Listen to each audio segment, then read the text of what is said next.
Hi growers! My name is Hannah Passon and I am a Master of Occupational Therapy student at Messiah University. So I heard that you all like to listen to chapter books and read chapter books. So I wanted to read you this chapter book called Jansen and the Mystery of the Gold Coins. So we're going to start with chapter 1. Jansen and her friend Eric Shelton were carrying their science fair projects to school. Cam had made a box camera. Eric's project was a big, heavy wooden sundial. Cam looked at Eric. His face was turning red. "I think we should stop here and rest," Cam said. "No, I can go a little farther." Eric took a few more steps. Then the sundial started to slip from his hands.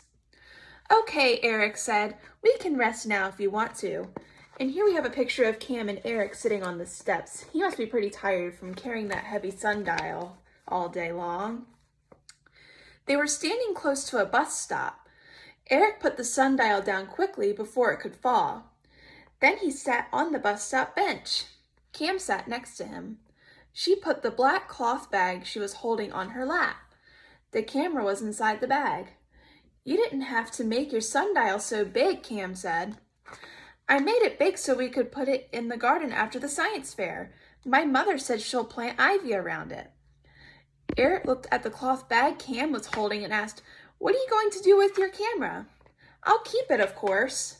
"Why? Your metal camera takes better pictures than any real camera. And your mental camera never needs film." Cam's mental camera is in her memory. She can look at a scene and remember every detail. It's as if she had a photograph of the scene stored in her mind. Whenever Cam wants to remember something, she looks at it carefully and says, "Click." Cam says "click" is the sound when her mental camera makes when it takes a picture. When Cam was younger, people called her Jennifer. That's her real name. And Red because she has red hair. But when they found out about her photographic memory and heard her say "click," they started calling her the camera. Soon, the camera was shortened to Cam.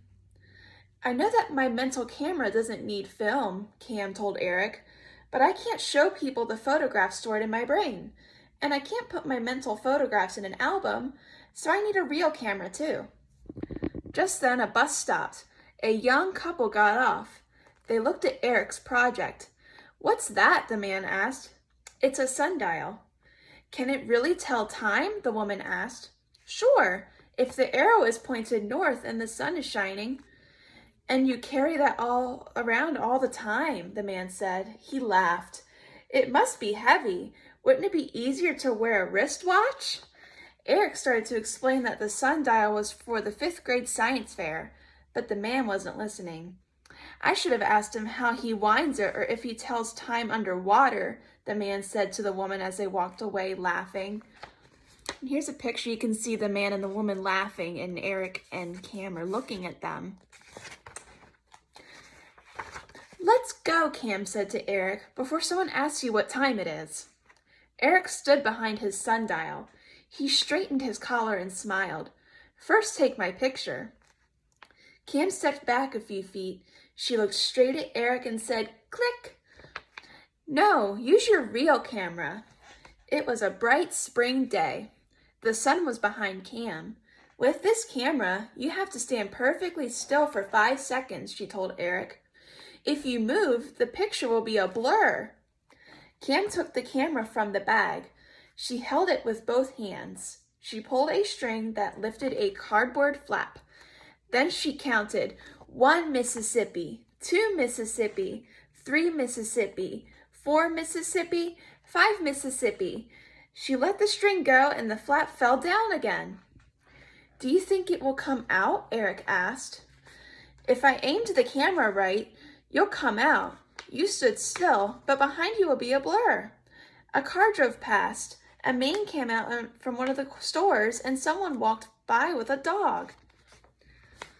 And here's a picture. See Cam trying to take his picture? But it looks like a man walked by and that might have messed up the picture a little bit. As Cam put the camera in its bag, a young man in a red plaid jacket ran past. He knocked into Cam. Her camera fell, and the man bent down to pick it up, but Eric had it. "It's lucky I caught this before it hit the ground," Eric said. "It might have broken." Cam wasn't listening. She was watching the man run off. "He must be in some rush," she said. "He didn't even say he was sorry." Okay, that is the end of chapter 1. I look forward to seeing you all again for chapter 2. See you next time.